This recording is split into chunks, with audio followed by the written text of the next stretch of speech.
Hello and welcome. I'm Riversoft Art, and I'm here today to talk about my upcoming product, Prop Minion.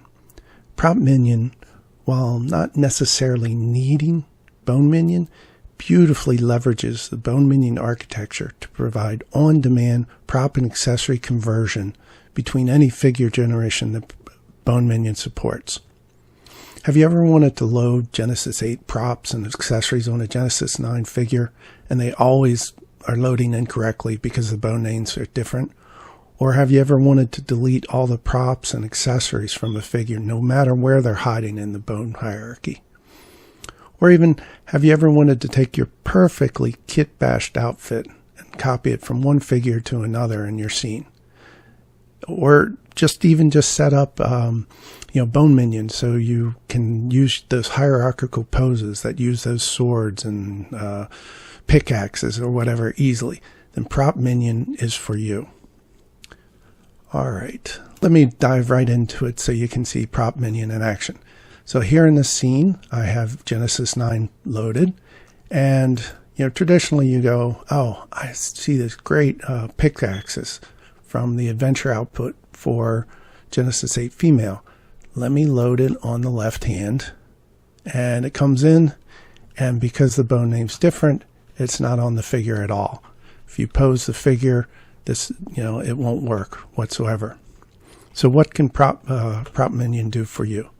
Well, you load a Bone Minion that you want, in this case a Genesis 8 Bone Minion, onto your figure. Now I'm deliberately using heavyweight Bone Minions. You don't have to use the heavyweight Bone Minions for props and accessories, but if you accidentally load a clothing item onto the Bone Minion, there can occasionally be issues, and DAS can crash. So what you can do, you could easily just say, okay, let me load this hand axe onto the left hand of the Bone Minion, select the Bone Minion, start Prop Minion, and it will detect what it can find on that Bone Minion. In this case, it found the axe, and we can say, okay, I want to copy the props and accessories onto our target figure, and if there were clothing items, they would be listed here. I don't want to do anything. So I execute, and after a moment,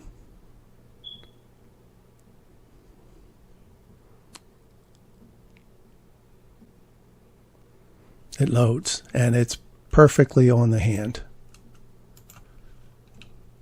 All right, let's open that up. Yep, there's the axe hand. So now you can even do things. You can see that the pose isn't right. So we can select the Bone Minion and take that pose. It's the left hand pose, and you notice it's a hierarchical pose. So it's not only posing the hand, but it's posing the pickaxe, and it's applied there. Because this isn't a full pose, it didn't affect the hip, so it didn't automatically apply. So we have to use the Bone Minion's apply changes, and there it is, loaded on the figure and posed. So let me delete those. Actually, we can just hide this figure entirely. So I've loaded into the scene all these different figure generations to show you what's going on. So what I just showed you there was like between intergeneration figures, between Genesis 8 female and Genesis 9. You can use Prop Minion without Bone Minion to go between the same generation. For example, Charlotte here is a Genesis 8 female, and this little Asian girl is also a Genesis 8 female. So we could select Charlotte, select the little ones, again run Prop Minion, and it detects a lot of stuff. I've thrown a lot of stuff on here. Some things are clothing, like the shorts and the sportswear, etc., the eyelashes of the figure, hair, etc., and then some things it found that it thinks are props. So we're not going to do anything to the clothing items, and we're going to copy over all those sunglasses and everything else to the little one. And we hit accept. And you notice I don't have to be in the default poses. I don't have to have everything, at the origin figure in the default poses. You can have your figure posed and it will load as close as possible all the things. So yes, here we go. We have the sunglasses. It's on the head.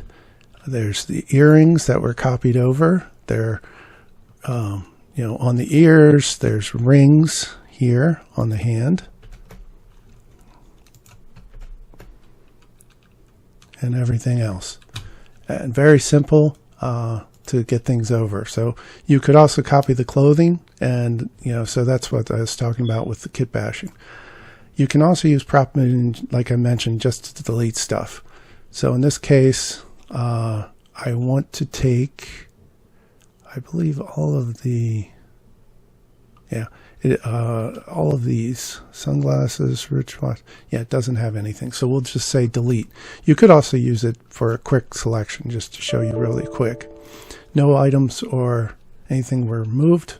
Just it selects all of those checked props. Let's go back to the little one, top hierarchy. You select the figure in order to use Prop Minion. I guess I hadn't mentioned that. So we just set up delete, and it goes through and deletes. So that's without using Bone Minion, because that's between the same generation figures. You can use this. But if you, depending upon what you have installed, you can do it between generations. I can go and do the Charlotte 8 to the Genesis 2 male and run Prop Minion. And again, I'm just going to copy the props and accessories over. I could also say move, in which case it deletes them from the original figure, and but copy is better. And I hit accept. One of the things you'll notice is that it will still use Bone Minion even if you're not using a Bone Minion. The Genesis 8 figure, Charlotte, isn't a Bone Minion. It's just the Prop Minion detects that, oh, this is Genesis 8 figure. This is trying to go to a Genesis 2 male. Let me try and find them. And here it goes, and it loaded it in. And Prop Minion does actually a pretty amazing job. There are differences. It will try and take into account things like differences in size, so this figure is bigger, taller, etc. And it does a pretty darn good estimate, but things like the fingers are not necessarily exact, but it gets close. All right, let's select the male, and we can delete all those things from him. Yep, that's what I want to do. And it can even handle the harder ones. So like here is Victoria 4. Let's just select a bunch. We could take Victoria 4 and transfer to Victoria 9. Now, in this case, it detected a bunch of stuff that's on a Victoria that we don't want. And you can use, there's options for using the content type. This is what's reported in the scene about something. And this will drastically change what's going to be seen. But if it wasn't, if it's, you don't see everything you want, you would have to come in here and then, deselect things you don't want to have, copied over or whatever. But we're going to just use the content type. We see the hat, we see the moon staff, and we see the cup. The hat's kind of shown twice, and that's because of this use content type. It was actually said that it's an accessory, but it actually has the rigging of Genesis 4. So we can take these two, copy them over, do nothing with the clothing items. and it copied them over. And the staff is on the hand, and the hat is on the head. Oh, I guess this wasn't a...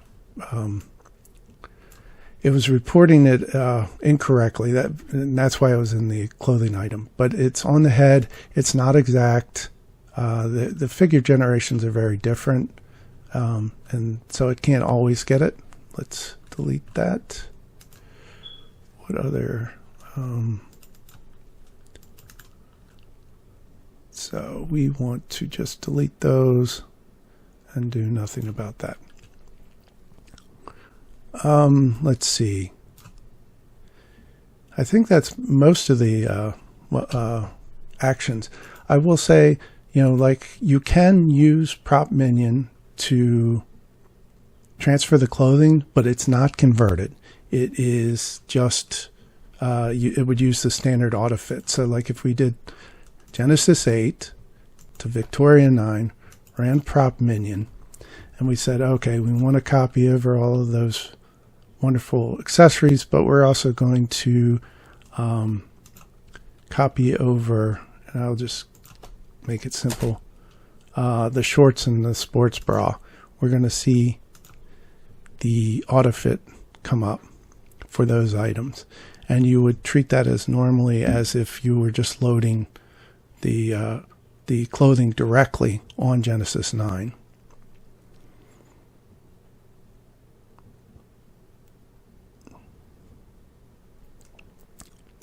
So, all right, yeah, so this was originally made for Genesis 8. It's, it's a clothing item. It's pretty tight, so I will do that. It converts that one over, standard DAS stuff. So it's only as good as DAS's auto fit.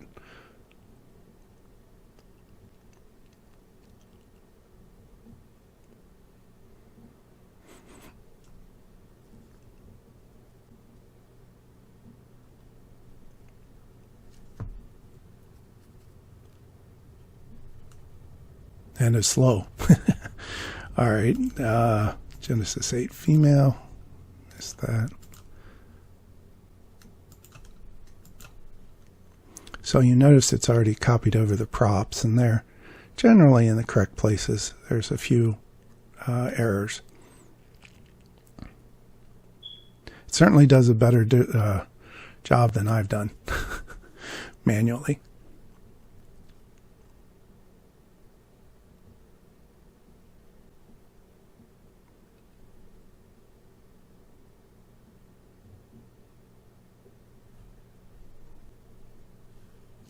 And there we go. It's copied over the, clothing that was auto-fitted, and then the props. Okay, going back to the just Victoria 9, we have the Genesis 8 female loaded on it. We could select an outfit that has like a sword and has hierarchical poses. So we could directly load the props into the Genesis 8 female Bone Minion, but sometimes you have a lot of props. Could just load up the entire outfit and then use Bone Minion to copy them off. There is one issue with this outfit. It loads the sword but locks everything, which is very strange. So I need to quickly unlock the rotation. The scaling doesn't matter in this case, so I believe they're all unlocked. So, because that prevents Bone Minion from actually posing it, because it can't change its, transformation. So what we want to do is copy over the sword from Genesis 8 female to Genesis 9, and we can just delete all the other stuff. So everything's checked the way we want. We click OK, and it will go over. So for hierarchical poses with Bone Minion, you need the props on both the Bone Minion and on the figure. And Prop Minion makes this very simple and puts it in the right place going from the beginning. So there it is, perfectly loaded. So now we can take those hierarchical poses, apply them to the Bone Minion and to its sword, and it automatically does the same thing. Copied over the pose and the sword and positions it based upon the hierarchical pose. Makes it really easy to, on the fly, use hierarchical poses. And I have no idea what poses these are because they're so dark. But you can immediately see it come in and it's loaded. It's switching the sword around from going this way to that way. It's just incredibly easy to use hierarchical poses. And this one's a little off, and that will happen. And you'll have to slightly move it, but it gets it as close as it can. Let me grab the figure, and this one's way off. That's a shame on that one. Let's do this one. Yep, there we go. So, there we go. That's Prop Minion. I hope you enjoyed this video. Thank you very much, and have a great day.